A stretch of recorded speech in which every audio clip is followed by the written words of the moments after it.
오늘 본문 누가복음 5장 1절부터 11절. 다시 누가복음으로 우리 돌아옵니다. 누가복음 5장 1절에서 11절.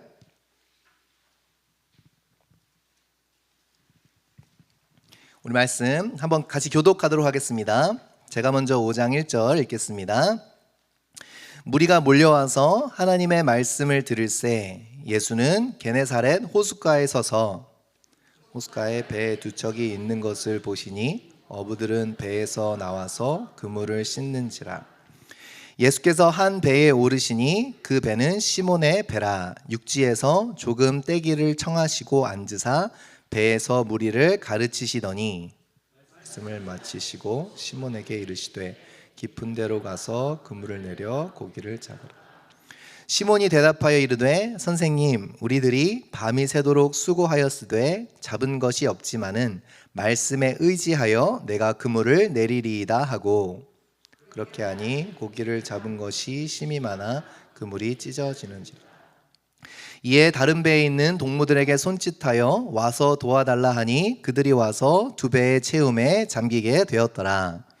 시몬 베드로가 이를 보고 예수의 무릎 아래 엎드려 이르되 주여 나를 떠나소서, 나는 죄인이로소이다 하니, 이는 자기와 및 자기와 함께 있는 모든 사람이 고기 잡힌 것으로 말미암아 놀라고 세베대의 아들로서 시몬의 동업자인 야고보와 요한도 놀랐음이라. 예수께서 시몬에게 이르시되 무서워하지 말라, 이제 후로는 내가 사람을 취하리라 하시니. 함께 읽겠습니다. 그들이 배를 육지에 대고 모든 것을 버려두고 예수를 따르니라. 아멘. 참 귀한 본문이죠. 여러분, 사랑을 하면 생기는 특징이 있습니다. 뭔지 아세요? 사랑을 하면 자꾸만 무엇을 주고 싶어지는 거죠. 그래서 내가 사랑하는 사람에게는 아끼지 않고 주게 돼요. 묻지도 않았는데, 저도 그래서 아내한테 늘 혼납니다. 애들이 묻지도 않았는데 버블티 마시고 싶어? 아이스크림 먹고 싶어? 물어봐야 해줘야 되는데 자꾸만 주고 싶은 거죠. 내가 받는 것도 좋지만 자꾸 사랑하는 사람에게는 무엇인가 해주고 싶어요. 그런데요, 또 한 가지 더 깊은 차원의 사랑이 있습니다. 뭔지 아세요?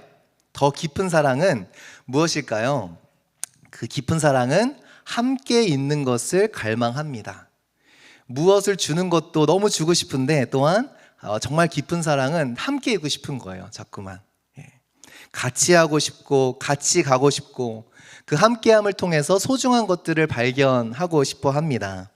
여러분, 부모님들이 자녀 그렇게 사랑하지 않습니까? 그죠? 편한 것으로 따지면 그냥 장난감만 많이 사주면 편해요. 그죠? 몸으로 같이 놀아주는 것보다 실은 돈 많이 벌어서 장난감 사주는 게 더 편하겠죠.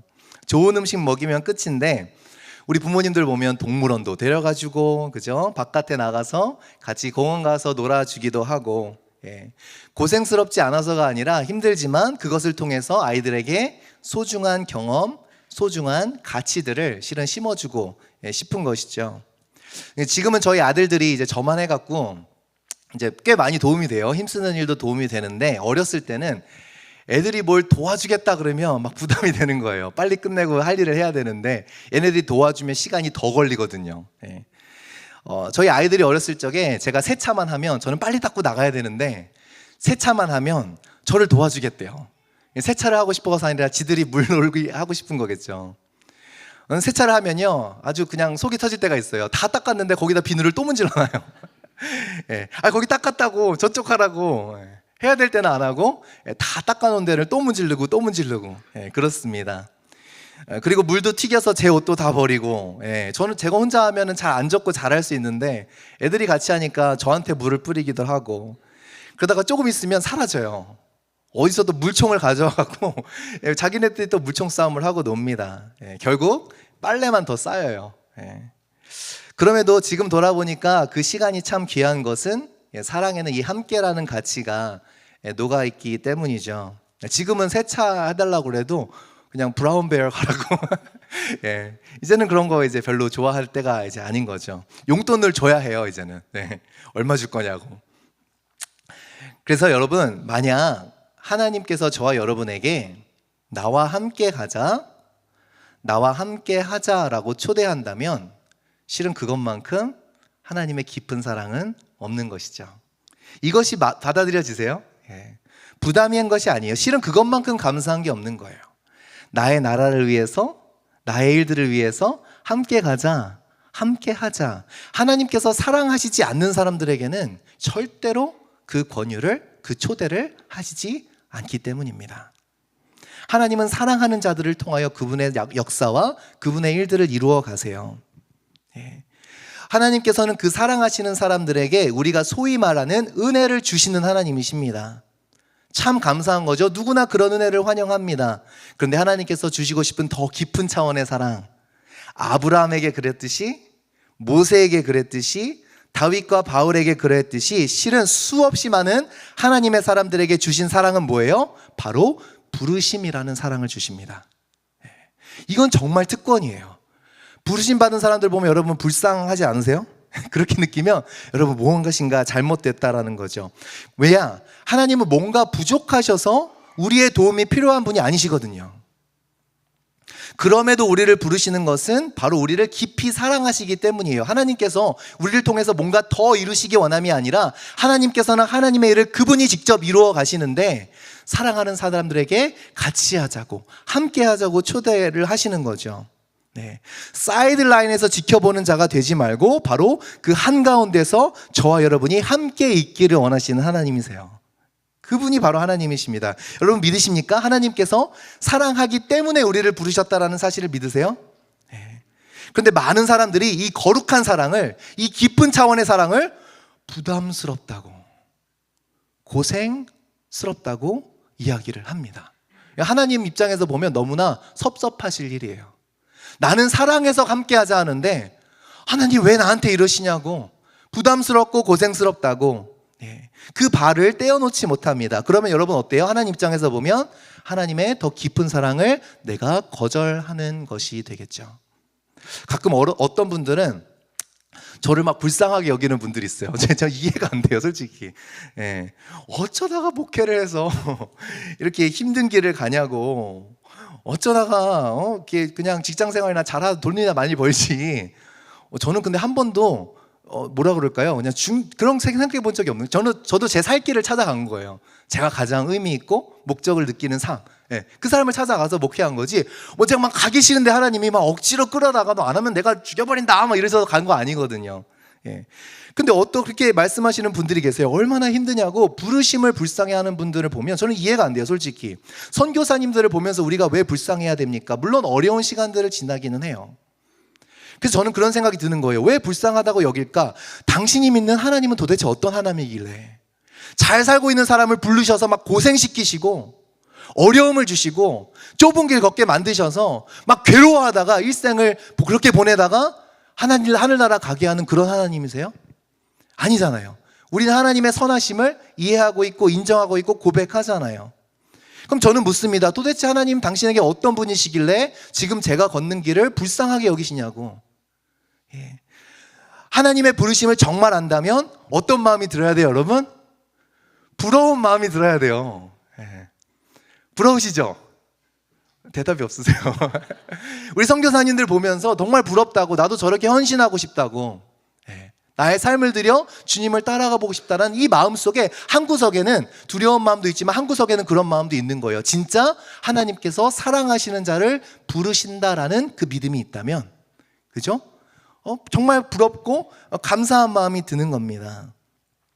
여러분, 저랑 우리 브렌다 전도사님이 부러우셔야 돼요. 부러우시죠? 그럼 저는 축복합니다. 여러분 가정에서도 목회자가 나올 줄 믿습니다. 정말 왜 아멘이 또 안 나와요, 이럴 때는. 왜 그런지 모르겠어요. 목사님 정말 축복된 삶을 살세요 하면서 내 자녀가 그런 삶을 살다 그러면 여러분 아멘이 선뜻 안 나와요. 여러분 가정에서 선교사가 나올 거예요. 그냥 아멘으로 받으세요. 나중에 어차피 될 거니까 지금 막 불안해하지 마시고, 내가 안 된다고 말린다고 안 가지 않거든요. 내가 너 목회자 하면 안 돼가 한다. 그렇게 해서 안 가는 길이 아니에요. 그냥 하나님이 택하시면 갈 수밖에 없는 길이기 때문에 그냥 제가 선포할 때 아멘으로 받으세요. 여러분 가정에서 많은 목회자와 선교사들이 나올 줄 믿습니다. 그 사명으로 우리가 지금 시애틀 만납교회가 세워진 거예요. 하나님께서 그걸 원하시고 계세요. 꼭 목회자, 선교사가 아니더라도 여러분, 하나님은 그 사랑하는 자녀를 부르시고 그 하나님의 나라를 위해 초대하시는 거예요. 그래서 하나님의 부르심은 인생이 누릴 수 있는 최고의 선물이에요. 돈을 많이 버는 것보다도, 그죠? 뭐 많은 것을 누리는 것보다도 실제로 하나님의 부르심을 따라갈 수 있다라는 것만큼 커다란 축복은 없습니다. 그것이 최고의 초대예요. 오늘 만약에 그 음성이 여러분에게 들려온다면 한 걸음 발걸음을 떼시겠습니까? 그런 저와 여러분 될 수 있기를 간절히 축원해요. 아멘 안 하셔도 하나님은 이루시니까 오늘 밤 편하게 하세요. 하기 싫으면 아멘 안 하셔도 돼요. 저는 확신이 있거든요. 아멘 하면 그냥 쪽팔리지 않게 가는 거고 이제 아멘 안 하고 버티시면 나중에 그때 아멘 할 걸 하면서 가는 거고. 하나님은 그분의 부르심을 반드시 이루시는 분이기 때문입니다. 그런데요, 이 하나님의 부르심의 특징이 있어요. 그분의 초대, 그분의 부르심은 정말 생각하지도 못한 시간에 불쑥 찾아온다는 거예요. 내가 하나님의 부르심을 막 기대하고 있고 기다리고 있고 막 내가 예측할 수 없는 타이밍에 불쑥 찾아오십니다. 바로 오늘 본문처럼. 오늘 본문은 예수님께서 바로 베드로를 포함한 어부, 그 베드로 안드레 형제와 세베대의 아들 야고보와 요한 형제를 부르시는 4명의 어부를 부르시는 그 부르심의 현장이 오늘 본문에 기록되어 있습니다. 근데 실은 본문의 내용이 마태복음에도 있고 마가복음에도 있어요.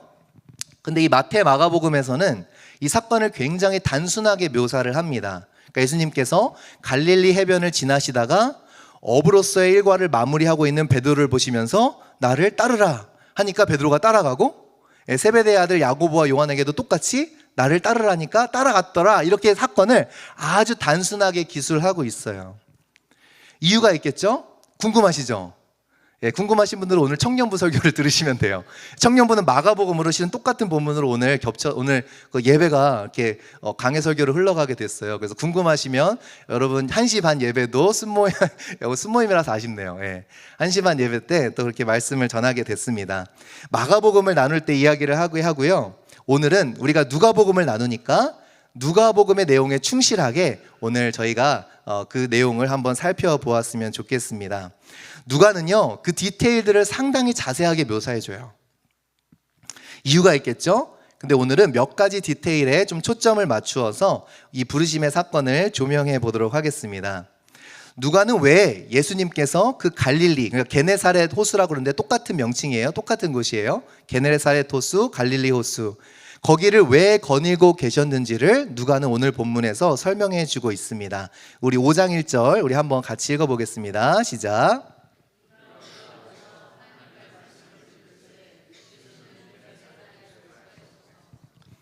여기서 무리가 몰려왔다 라고 표현을 합니다. 근데 원문의 뉘앙스는 조금 더 강해요. 무엇인가 많은 사람들이 막 밀려 들어오는 거예요. 왜 사람 많은 데 가면, 저도 지난 여름에 한국 갔다가 지하철 타느라고 힘들었는데 뭐 사람이 많으면 밀리잖아요. 서로 밀려 흘려가잖아요. 그것처럼 사람들이 막 이렇게 프레싱 온 하는 거예요. 이렇게 밀려듭니다. 그래서 실은 예수님께서 말씀을 전하시기 위해서 약간의 거리가 필요하셨겠죠.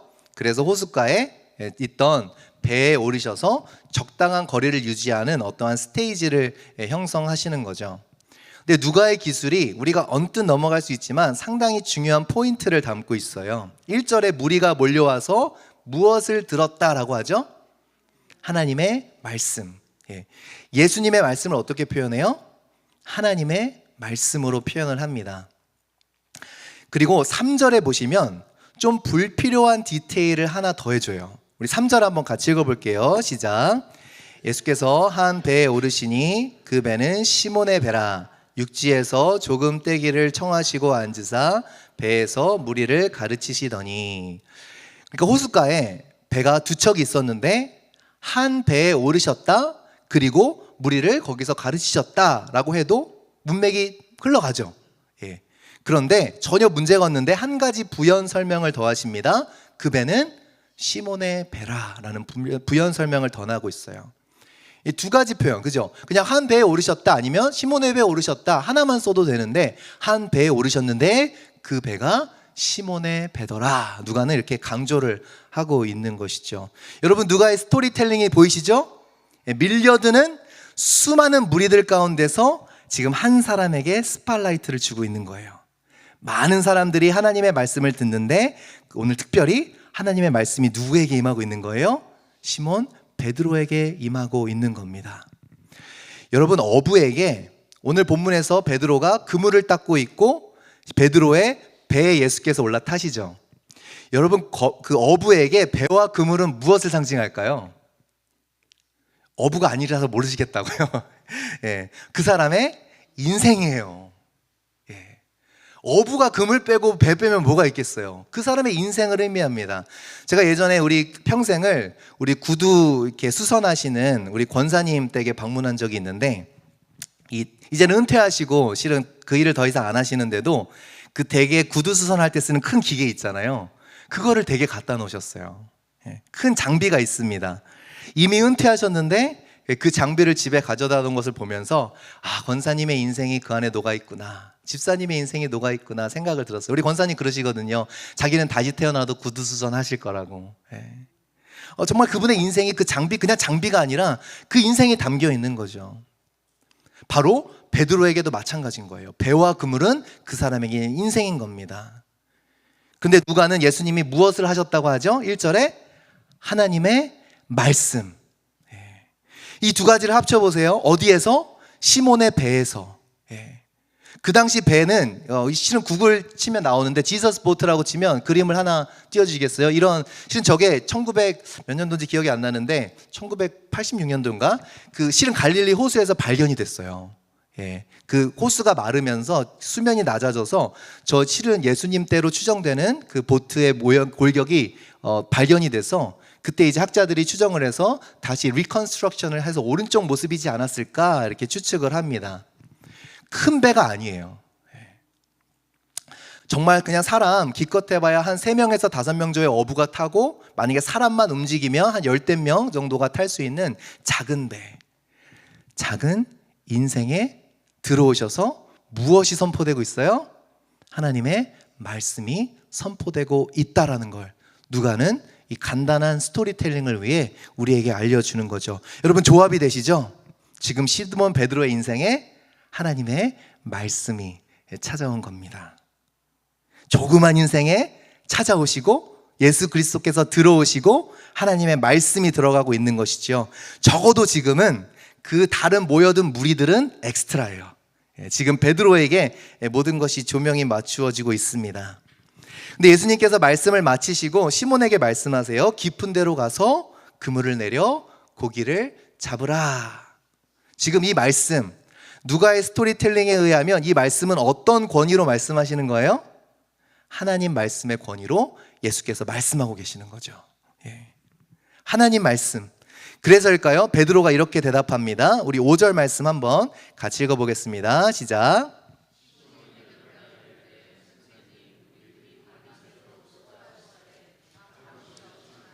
말씀에 의지하여 내가 그물을 내리이다. 여러분, 베드로의 마음이 좀 느껴지세요? 우리들이 밤새도록 수고하였으되 잡은 것이 없습니다. 이 말을 왜 할까요? 예수님은 목수고, 그죠? 베드로는 어부고, 누가 더 잘 알아요? 베드로가 더 잘 알아요. 아니라는 거예요. 아니, 예수님 지금 고기 잡을 시간도 아니에요. 어떠한 기대감이 느껴집니까? 아니요, 기대감 없어요. 갈릴리 호수에서 어업은 밤에 이루어집니다. 왜냐하면 물이 따뜻할 때는 고기들이 어디로 가요? 더 깊은 곳으로 가죠. 더 깊은 곳으로 내려가요. 온도 때문에, 그죠? 그리고 밤에 더 물이 차가워지면 자연스럽게 고기들이 좀 수면 위로 올라오는 거죠. 그래서 갈릴리 호수에서는 어업이 밤에 이루어졌습니다. 그래서 말하는 거예요. 밤새 수고하였는데 잡은 것이 없습니다. 그러니까 되는 날이에요? 안 되는 날이에요? 안 되는 날이에요. 안 되는 날에 낮에 어업을 하라고? 이거는 정말 안 되는 일이에요. 평생 어부 생활을 해온 베드로가 몰랐을까요? 베드로는 이야기합니다. 잡은 것이 없는데 보나마나 뻔한데, 그런데 뭐예요? 말씀에 의지하여 그물을 내리겠습니다. 번역이 조금 긍정적으로 느껴지는데 실은 주님 말씀하시니 내가 하겠습니다, 이런 말이죠. 정말 고기가 잡힐 것 같습니다. 그냥 좋은 것에 기대하겠습니다가 아니라 안 될 것 뻔하다고요, 주님. 그런데 그 말씀의 권위가 있잖아요. 베드로의 배에서 선포된 하나님의 말씀의 권위, 그 권위를 또 무시해버릴 수는 없거든요. 뭔가 불편하죠. 그래서 내가 생각해도 이건 안 될 일인데 예수님께서 말씀하시니 내가 깊은 데로 나아가 그물을 던지겠습니다 라는 것이죠. 기대감보다는 무엇에 의해서 움직입니까? 무게감. 말씀의 무게감에서 움직입니다. 그런데 사랑하는 성도 여러분, 이것이 너무 중요하죠. 어떤 기대감에서 움직이는 것도 좋은 거지만 그보다 더 중요한 게 있어요. 뭐예요? 말씀의 무게 때문에 내가 움직이는 인생이에요. 기대하는 바가 없어도, 그죠? 내 눈에 아무리 안 될 것 같아도 그 말씀이 임하시면 말씀의 무게 때문에, 말씀의 권위 때문에 내가 오늘 움직이겠는가? 정말 안 될 것 같아도, 그죠? 여러분, 될 것 같아서 하는 게 아니에요. 순종은 될 것 같아서 하는 게 아니에요. 안 돼도 하는 게 순종이에요. 될 것 같아서 하는 걸 뭐라 그래요? 투자라 그래요. 투자예요. 하나님 말씀에 투자하는 거 아니잖아요. 하나님 말씀은 뭐예요? 투자의 대상이 아니라 내가 더 많은 것을 얻기 위해서 내가 순종하는 것이 아니라 안 돼도 해야 되는 게 순종이라는 거죠. 순종의 대상이 바로 하나님의 말씀입니다. 기대감에 의해서 움직이는 인생보다 더 중요한 건 하나님의 말씀이 내 작은 삶 가운데 임할 때 그 말씀이 있으니 그 말씀 따라 움직이는 인생, 바로 이것이 성도들이 걸어야 할 길이라는 거예요. 순종은 투자가 아닙니다. 안 될 것 같아도 해야 되는 게, 그게 바로 순종이라는 거죠. 실은 우리가 하나님의 부르심을 따르지 못하는 이유가 여기 있지 않습니까? 안 될 것 같으니까 못하잖아요. 그죠? 안 될 것 같으니까. 되면 하겠죠. 그죠? 순종해서 돈 더 많이 벌 것 같으면 하겠죠. 예. 근데 순종하면 안 될 것 같으니까. 순종하면 내 자녀들이, 그죠? 불행해질 것 같으니까. 우리 자녀가 목회자 되고 선교사 되겠다 그러면 자녀가 혹시 밥 굶고 살지 않을까 걱정되니까. 그죠? 안 될 것 같으니까 순종을 못해요. 그러나 하나님의 말씀의 그 묵직한 무게, 그 무게로 다가오는 말씀을 애써서 훅훅 털어버리는 거죠. 가볍게 무시해버립니다. 진짜 성도의 삶은 어떤 삶이에요? 여러분, 하나님의 말씀을 진짜 하나님의 말씀으로 고백하는 삶은 어떤 삶입니까? 하나님의 말씀이면 내가 어떻게 느껴지든 어떻게 해석되든 어떠한 상황이든 상관없이 그냥 따르는 게 하나님 말씀을 하나님 말씀으로 내가 인정하는 것이죠. 은혜 받는 것도 좋아요. 하나님 말씀으로 위로받는 것도 좋습니다. 그런데 하나님께서 그 주시는 은혜를 주시기도 원하지만 사랑하는 자에게 어떻게 하신다고요? 같이 가자고. 나와 함께 가자고. 진짜 하나님의 말씀을 하나님의 말씀으로 내가 여긴다면 내 생각과 상관없이, 경험과 상관없이 그 하나님 권위의 그 말씀이 내 삶에 임할 때 어떻게 하는 거예요? 순종하는 것이 진짜 하나님 말씀을 하나님의 말씀으로 여기는 사람이라는 거죠. 정말 내 삶 가운데 주시는 말씀, 내가 은혜 받았다라고 하는 말씀, 그 말씀이 있다면, 하나님이 말씀 가운데 은혜를 주신다면 안 돼도 해야 돼요? 무조건 해야 되는 거예요. 무조건. 네. 정말 내 생각에는 아닌 것 같은데 여러분, 그 말씀의 무게 때문에, 내가 무시할 수 없고 떨궈낼 수 없는 그 말씀의 무게 때문에 순종해 본 적 있냐라는 거죠. 만약에 이게 없다면 우리 성도가 무엇을 바라보면서 신앙생활을 하는 건지, 과연 나에게 하나님은 어떠하신 하나님이신지 우리가 심각하게 생각을 해봐야 된다는 것입니다. 하나님의 말씀은 반드시 무엇을 요구해요? 순종을 요구해요. 그냥 던져지는 말씀이 없어요. 하나님의 말씀이 하나님의 말씀인 것은 우리 성도들에게 순종이 반드시 요구되어지기 때문에 그것이 하나님의 말씀이라는 것입니다. 이해되든지 안 되든지 상관없어요. 합리적이든지 아니든지 상관없습니다. 오늘 하나님께서 원하시는 사람은 이게 될 건지 안 될 건지 하나님을 대신해서 계산해주고 판단해주고 하나님께 어드바이저를 그리고 하나님을 컨설팅해주는 사람이 아니라, 오늘 하나님께서 찾으시는 사람은 뭐예요? 되든지 안 되든지 하나님께서 하라 그러면 하고, 좌하라면 좌하고 우하라 하면 우하는 순종하는 사람, 말씀에 순종하는 사람들을 오늘 하나님은 찾고 계신다는 거죠. 여러분, 오늘 말씀을 어떻게 대하고 계십니까? 우리가 은혜 받았다라고 하는 그 말씀대로 정말 살아가겠는가? 이것이 우리에게 주어진 삶의 모습이라는 거죠. 순종은요, 납득이 되어서 하는 게 아니라 거부할 수 없는 말씀의 무게, 그 영광 때문에 하는 거예요. 납득이 되어서 순종하면 순종이 아니에요. 이해가 돼서 하면 그냥 하는 거죠. 순종이 아니에요. 그렇지 않을 때에도 요구되어지는 것이 순종이기 때문에 그것을 순종이라고 부릅니다. 순종은, 부르심은 그런 거예요, 여러분. 뭔가 가능성 때문에 걷는 것이 아니라 목회가 잘 될 것 같은 가능성 때문에 목회를 하는 게 아니라 그냥 하나님이 하라니까 하는 거예요. 선교가 잘 이루어질 거라는 가능성 때문이 아니라 하나님이 가라니까 가는 거예요. 성도의 삶이 그런 거예요. 뭔가 잘 될 것 같아서 하는 게 아니라 하나님께서 그 삶을 살아내라 하시니 살아내는 겁니다. 가능성 때문에 하는 게 아니라는 거예요. 하나님의 말씀의 무게 때문에 하는 것이죠. 그것이 바로 부르심입니다. 시몬의 배, 그의 인생에 하나님의 말씀이 임하죠.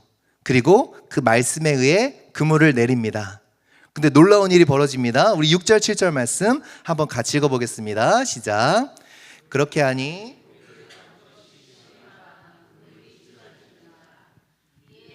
있던 동무들에게 손짓하여 와서 도와달라 하니 그들이 와서 두 배의 채움에 잠기게 되었더라. 예, 엄청난 일이 벌어지죠. 고기가 잡힐 시간이 전혀 아닌데 그냥 그것도 한 적당히 몇십 마리 정도 잡히면 모르겠는데 어느 정도로 잡혀요? 힘이 많아서 그물이 찢어질 만큼, 그죠? 거의 찢어지게 되는 거예요. 그리고 어떻게 표현을 해요? 두 배의 채움에 잠기게 될 만큼. 여러분 이걸 보면서 야 대박이다 생각하면 회개하셔야 돼요. 예, 이게 대박이 아니에요? 우리는 입이 째지죠. 야 순종했더니 더 많은 돈을 주시고 막 사업이 번창하게 하시고. 그런데 그렇게 보면 시몬의 반응이 이해가 되지 않아요. 시몬이 어떠한 반응을 보이죠? 우리 8절 한번 같이 읽어보겠습니다. 시작. 시몬 베드로가 이를 보고 예수의 무릎 아래 엎드려 이르되 주여 나를 떠나소서 나는 죄인이로소이다 하니. 저 같으면 그럴 거예요. 예수님 또 다른 스팟이 어딥니까? 이거 다 내려놓고 또 다른 스윗 스팟이 어딘가요? 저기예요? 예수님 이렇게 된 김에 우리랑 동업을 하시죠.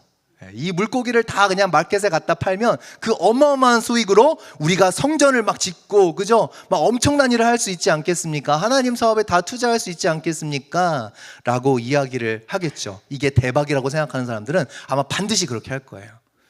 지지난주 본문 예수께서 병 고쳐주시고 기적을 행하시니까 예수길을 가지 못하게 하잖아요. 우리한테 머물라고. 예. 그런데 베드로는 어떻게 반응하죠? 자기는 죄인이라고 나를 떠나달라고. 어떤 마음이었을까요? 여러분 누가가 묘사하는 것 두 가지가 있죠. 우연일까요? 그물이 찢어지고 배가 잠기게 되었더라. 그물이랑 배 우연이에요? 누가는 너무나도 우리에게 분명하게 얘기해 주고 있어요. 뭐예요 지금? 어부의 인생, 그죠? 그물이 찢어지고 배가 잠기는 것, 어부에게는 생명과 같은 그물이 찢어지고 배는 파손할 뻔하는 경험을 합니다. 깊은 바다에서. 어부한테는 상당히 자존심이 상할 수도 있는 일이겠죠. 아이러니합니다. 실은 고기를 잡기 위해 사는 것이 어부의 일인데, 생명인데, 그죠? 고기를 잡는 것이 어부의 생명, 그 일을 위해서 하는 건데 도리어 그것 때문에 어떻게 돼요? 거의 죽을 뻔하는 거예요. 여기서 무엇이라고 여겨져요? 여러분 성공이라고 느껴질까요 이게?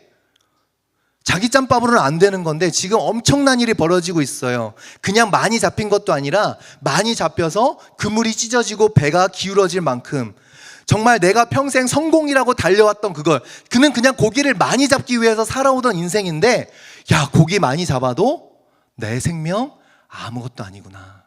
바로 그 순간에 깨닫는 거죠. 피부로 깨닫는 거예요. 내 인생의 점때 도리어 고기 때문에 죽을 수 있는 인생, 깊은 바다 한가운데서 인생이 정말 하나님 손가락 하나 까딱하면 그냥 가는 인생이구나. 그렇게 통뼈가 굵은 어부임에도 도리어 그 고기를 핸들할 수 없는 거죠.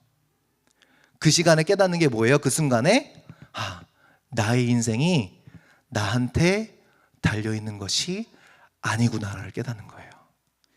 이게 회개예요. 내 인생이 나한테 달려있는 게 아니구나.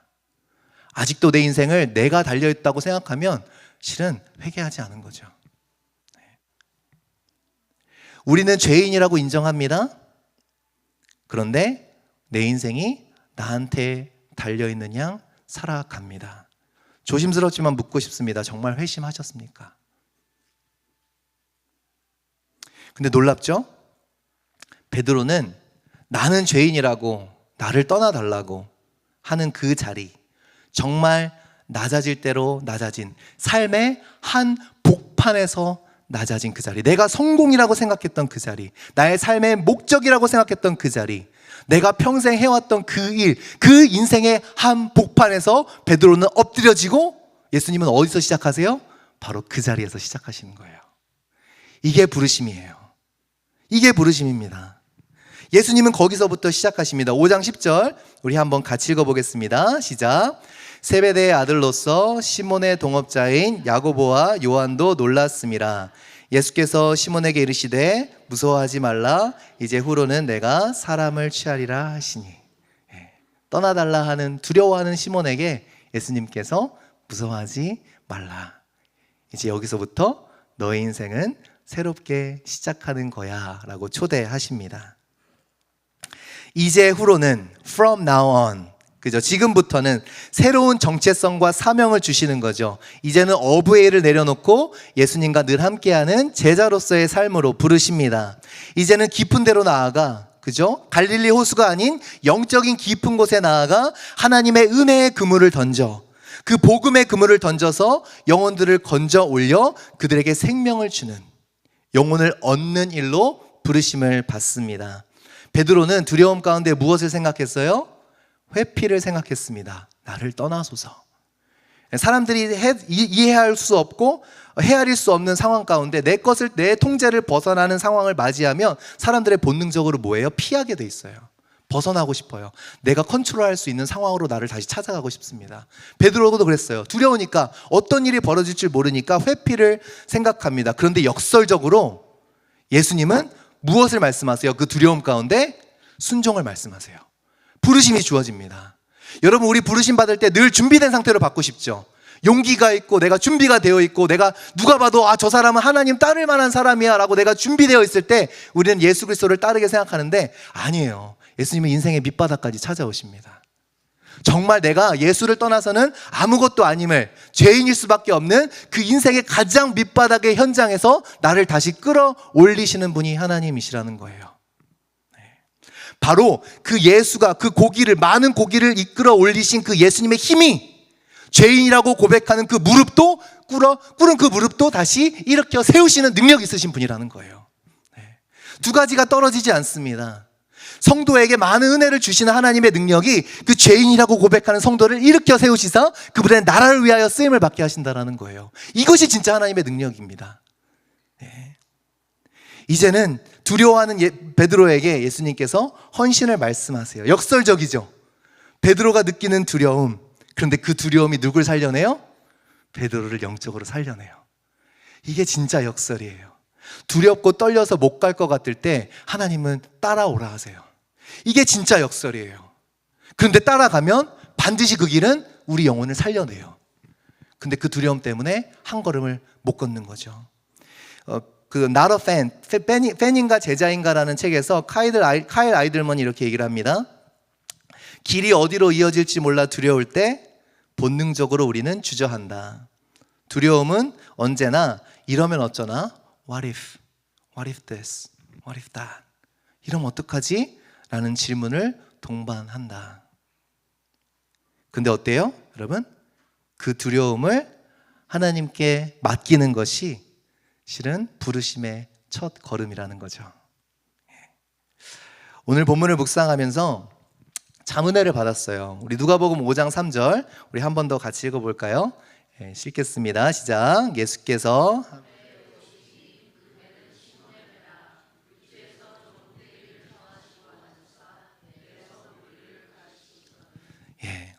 예수께서 그냥 시몬의 배에 오르셨다라고 해도 될 텐데 한 배에 오르셨다라고 굳이 누가가 기록한 이유는 무엇일까요?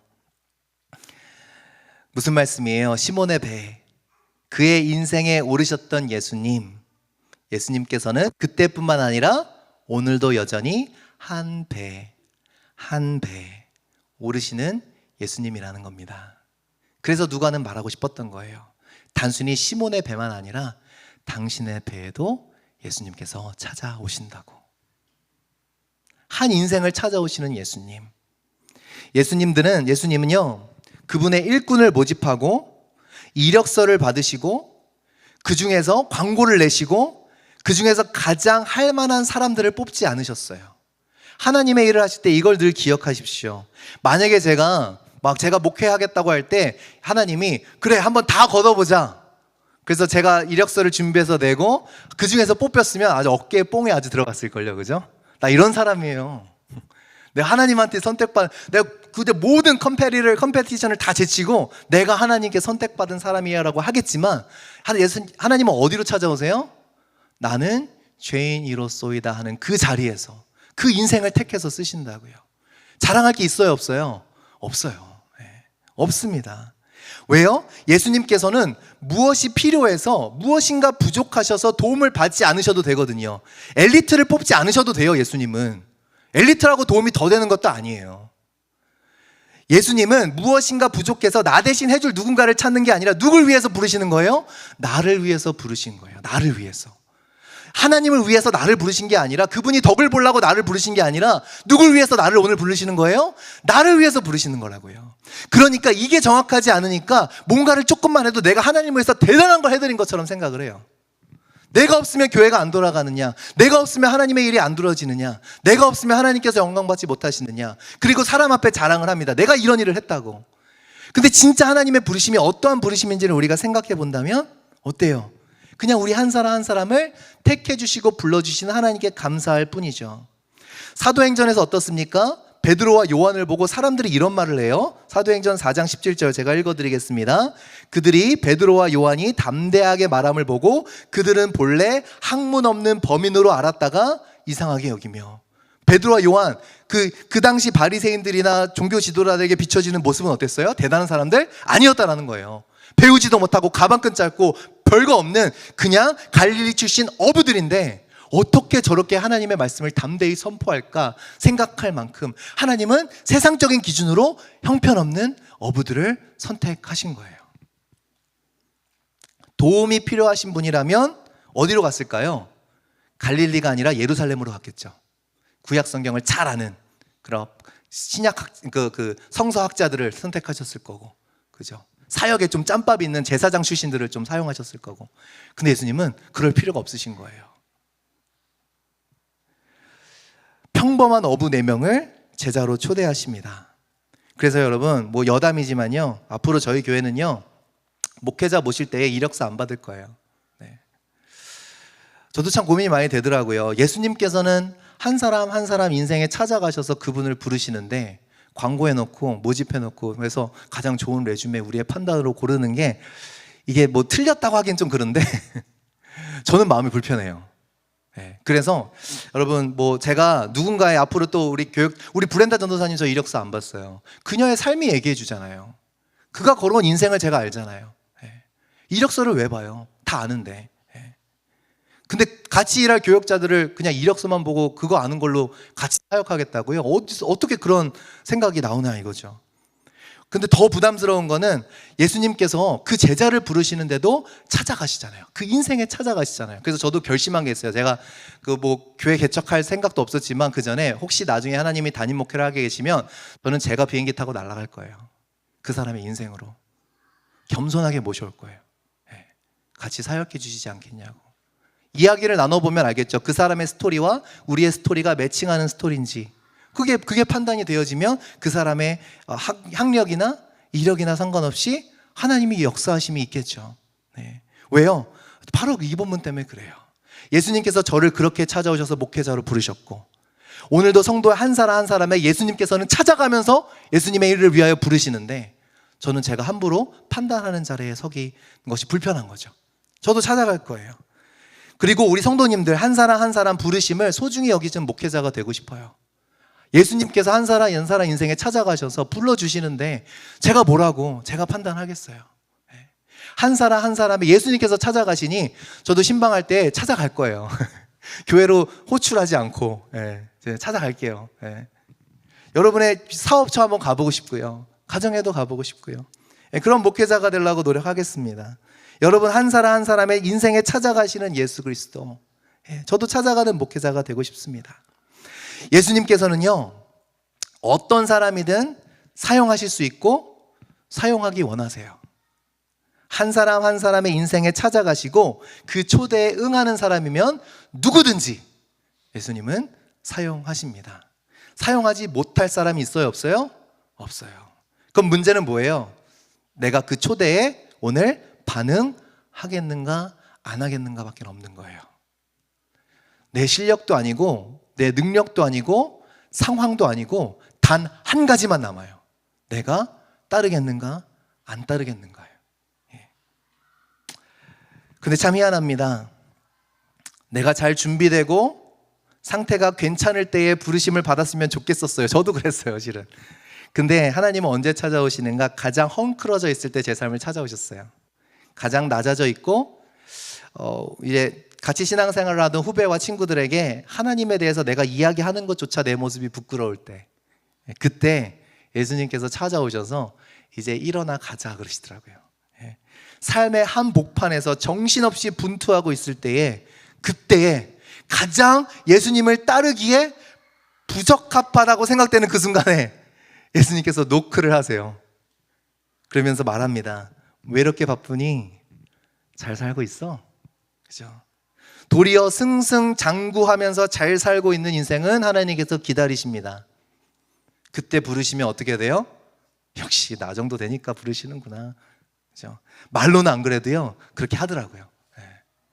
정말 낮아질 대로 낮아졌을 때, 하나님 앞에서 내가 죄인임을 깨닫게 되고 그렇게 무릎 꿇고 고백할 수밖에 없을 때, 바로 그곳에서 하나님은 저와 여러분을 부르시는 거죠. 마음이 높아져 있는 사람은 하나님의 부르심을 마치 내가 대단한 것을 해드리는 양 교만을 떱니다. 그래서 베드로도 밤새 수고했는데 한 마리도, 단 한 마리도 잡지 못했던 그날에 예수님께서 하나님의 말씀으로 역사하시는 거죠. 오늘도 예수님은 그렇게 저와 여러분을 찾아오십니다. 역설적으로 내가 가장 할 수 없을 것 같을 때 함께 하자고, 내가 정말 한 걸음 한 걸음 걷는 것도 너무나 힘이 들 때 내 손 잡고 걷자고.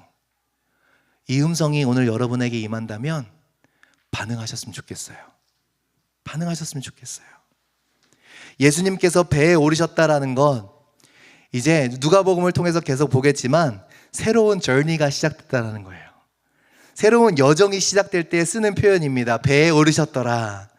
이제 베드로의 삶에 새로운 여정이 시작되었습니다. 이전 삶이 틀린 게 아니에요. 부족해서도 아닙니다. 어부의 삶이 절대로 열등한 삶이거나 옳지 않은 삶이 아니에요. 그러나 나 한 사람, 나 한 가정을 위해서 사는 그런 물고기 잡는 어부가 아니라 이제 무엇을 위해 부르십니까? 누군가를 살려내는 삶을 위하여 저와 여러분 부르시는 거예요. 고기를 많이 잡는 거 좋습니다. 그런데요, 고기 많이 잡아서 뭐 하시려고요? 고작 해봐야 그냥 내 한 가정, 나 한 사람 잘 되는 거잖아요. 근데 하나님께서는 무엇을, 저와 여러분의 인생을 통해 무엇을 하기 원하세요? 수많은 사람들을 살려내기 원하신다라는 거죠. 네. 예수님께로부터 받는 축복을 누렸지만 아직 그 걸음, 그죠? 나한테 주시는 축복 너무 감사하지만 아직 그 예수님의 걸음을 함께 걷자라는 초대에 아직 발을 떼지 못하셨다면 바로 오늘이 그 발걸음을 떼놓는 날이 되기를 축원합니다. 모든 것을 버리다. 실은 이것이 대단한 순종 같지만 그렇지 않아요. 다 저와 여러분이 해야 될 순종입니다. 왜요? 여러분 잘 보면 우리가 예수님의 그 초대에 반응하지 못하는 이유는 딱 하나예요. 우리 마음속에 뭔가 버리기 힘든 것이 모든 것도 아니라 한 가지가 있기 때문이에요. 한 가지. 내가 그것을 놓치지는 않을까. 내가 예수님한테 정말 삶을 드리면 내가 그토록 바라던 것, 뭔지 모르겠지만 그것마저도 하나님께서 요구하시지 않을까라는 막연한 두려움이 있지 않습니까? 그래서 팬인가 제자인가 카이드 알무드만은 이런 얘기를 또 합니다. 예수님이 전부를 요구하시는 데는 그만한 이유가 있다. 우리가 가장 포기하지 못하는 그 한 가지가 그분의 자리를 대신할 가능성이 크기 때문이다. 다시 말해, 한 가지만 빼고 나머지를 전부 그분께 드린다 해도 그 한 가지가 우상이 될 수 있다. 부르심은 뭐예요? 축복이에요. 나의 삶 전체를 들여 이제 하나님을 따른다는 것. 실은 그 마음 가운데 오늘도 저와 여러분을 그분의 나라를 위하여, 그분의 일을 위하여 부르실 때에 반응하지 못하는 마음을 깊이 성찰해 보세요. 아마 그 안에 자리 잡고 있는 무엇인가 한 가지가 있을 가능성이 굉장히 큽니다. 쾌락이든 돈이든 명예든 자존심이든 내가 하나님보다 더 사랑하는 무엇, 그 한 가지가 실은 오늘 나의 발을 붙잡고 있는 것이죠. 사랑하는 성도 여러분, 이 한 가지를 꼭 잊지 않으셨으면 좋겠어요. 하나님은 여러분이 그 사랑하는 것을 뺏고 괴롭히고 못 살게 하기 위해서 고생스러운 삶을 살게 하시려고 저와 여러분을 부르시는 것이 아니라 저와 여러분을 너무나도 사랑하시기 때문에 부르신다라는 사실을 잊지 않으셨으면 좋겠습니다. 맞아요. 두려울 수 있어요. What if? 그런 생각이 불쑥불쑥 찾아올 수 있어요. 그러나 그 두려움, 그것이 회피가 아니라 그 두려움 가운데서도 순종으로 나아갈 때에 하나님께서는 반드시 그 삶을 신실하게 붙잡아 주실 줄 믿습니다. 나중에 그럴 거예요. 내가 왜 그거를 가지고 그렇게 걱정했지? 그거를 못 내려놨지? 이러한 고백들이 넘쳐나는 저와 여러분 되었으면 좋겠습니다. 오늘 혹시 여러분 가운데 삶에 하나님이 초대하신다면 예수 그리스도께서 그 작은 인생에 타셔서 하나님의 말씀으로 여러분에게 말씀하신다면 은혜 받고 끝나는 것이 아니라 믿음으로 한 걸음을 떼놓을 수 있는 저와 여러분 되기를 주님의 이름으로 축원합니다. 우리 함께 기도하겠습니다. 하나님 감사합니다. 오늘도 말씀을 통하여 우리를 향한 하나님의 사랑, 우리를 부르심은 우리를 고생시키시고 어려운 길 가게 하시기 위함이 아니라 정말 내가 너를 그토록 사랑하니 나와 함께 걷자라는 예수 그리스도의 아주 카인드한 초대라는 것을 우리가 기억하며 하나님 오늘도 우리의 발을 떼지 못하는 게 하는 그 모든 걱정들과 염려로부터 자유하여 주님의 길을 걸어가는 주님의 초대에 Yes Lord 하며 반응하는 우리가 될 수 있도록 인도하여 주시옵소서. 감사드리며 예수님의 이름으로 기도드립니다. 아멘. 우리 함께 우리 또 말씀을 기억하시면서 오늘도 우리의 삶을 초대하시고 인도하시는 그 예수 그리스도 그분을 향하여 우리 고백하시며 나아가시겠습니다.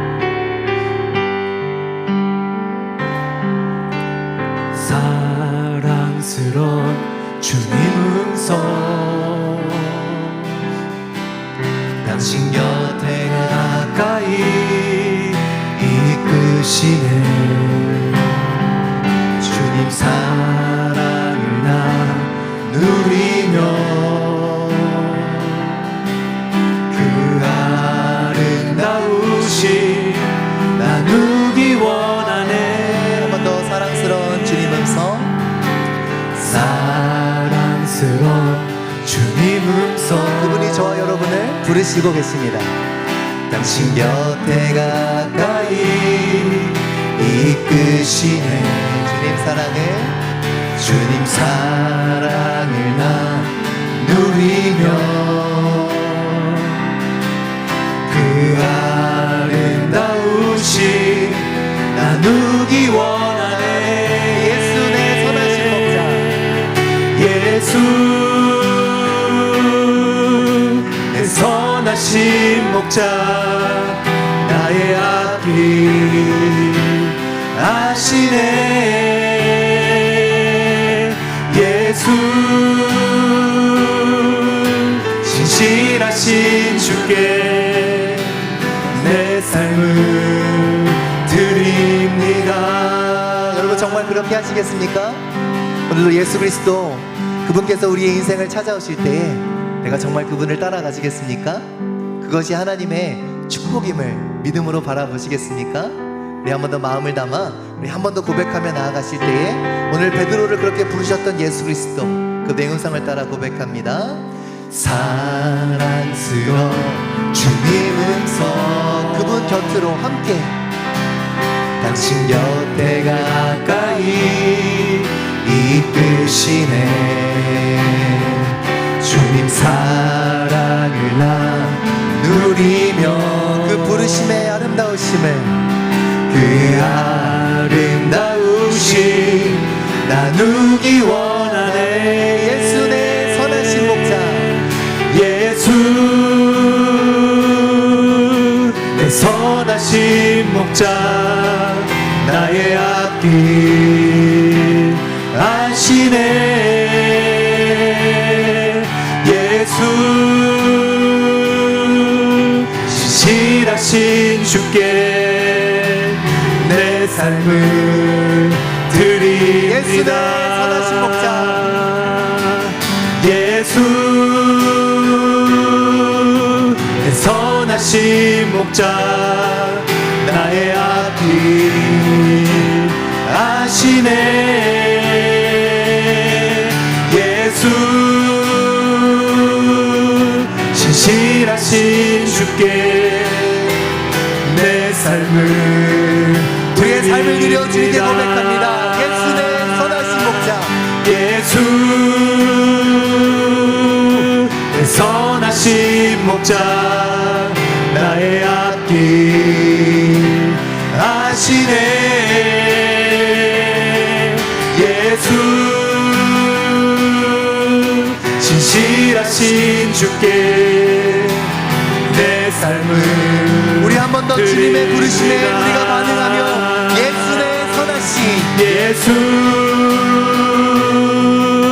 내 선하신 목자, 나의 앞길 아시네. 예수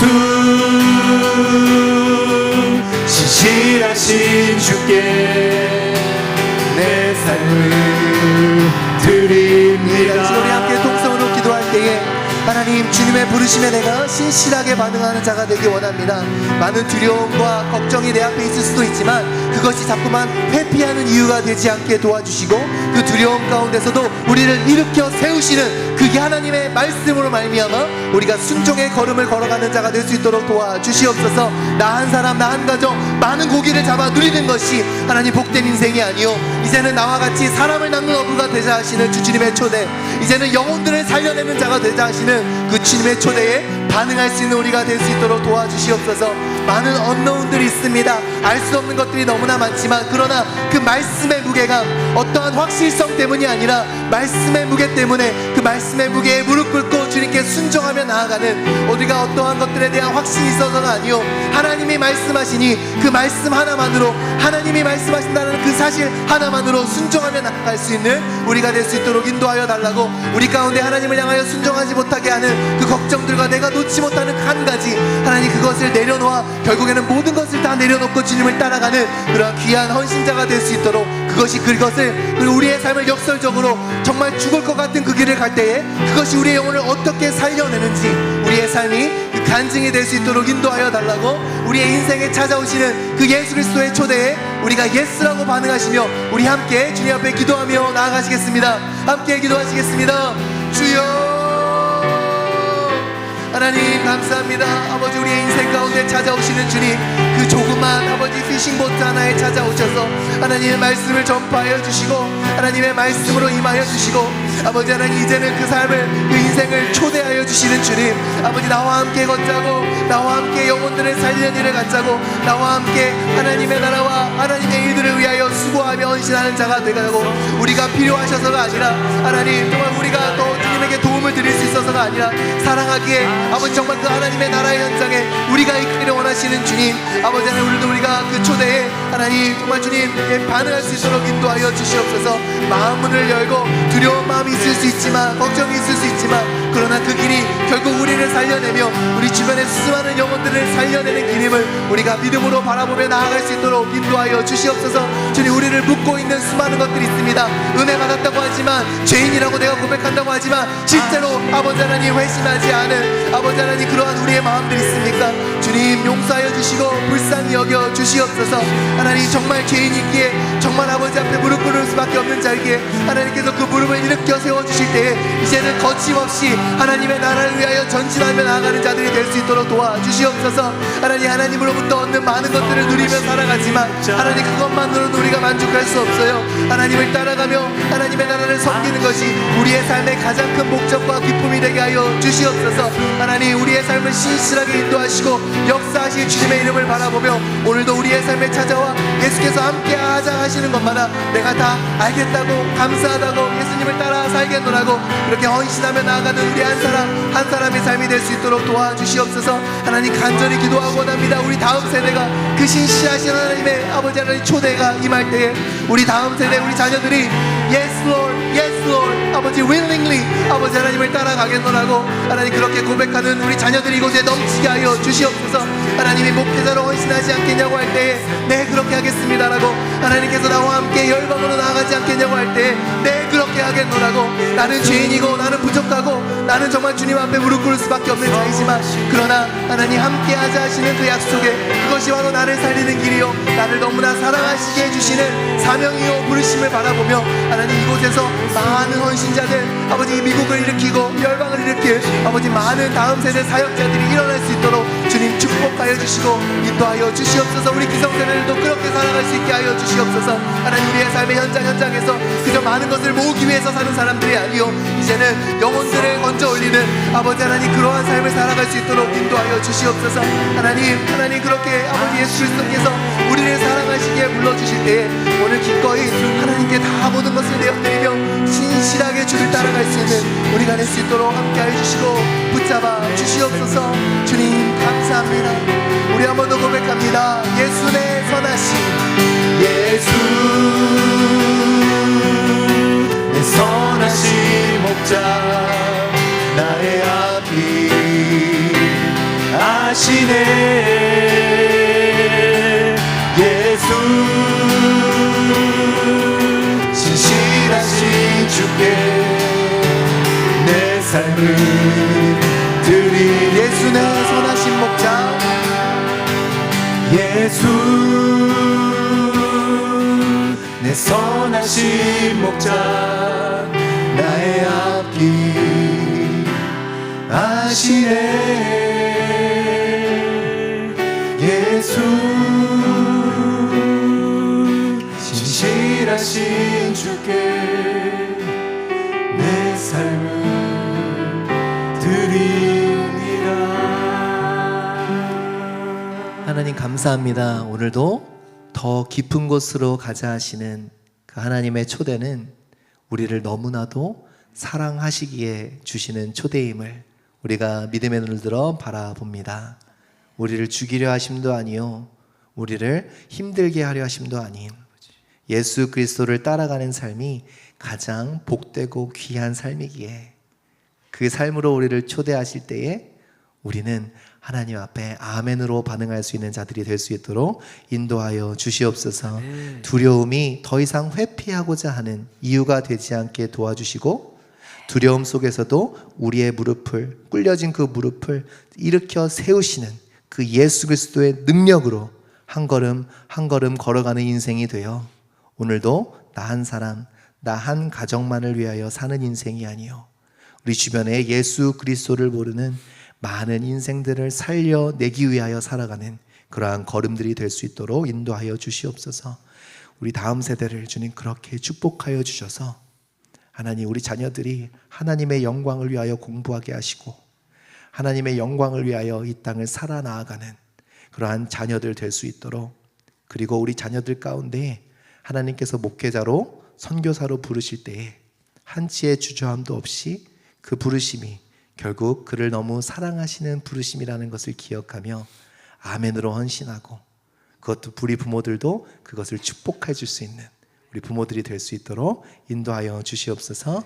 우리의 삶을 신실하게 인도하시는 주님의 이름을 찬양드리며 예수님의 이름으로 기도드립니다. 아멘. 이제는 우리 주 예수 그리스도의 은혜와 하나님 아버지의 크신 사랑과 성령님의 교통 내주하심이 오늘도 예수 그리스도 우리의 작은 돛담배 같은 인생에 찾아오시사 하나님의 말씀을 선포하여 주시고 이제는 그 말씀을 따라 가자고 초대하시는 그 예수 그리스도의 사랑을 따라 살기로 결단하며 나아가는 주의 성도 모든 머리 위에 지금부터 영원히 함께 하시기를 간절히 축원하옵나이다. 아멘.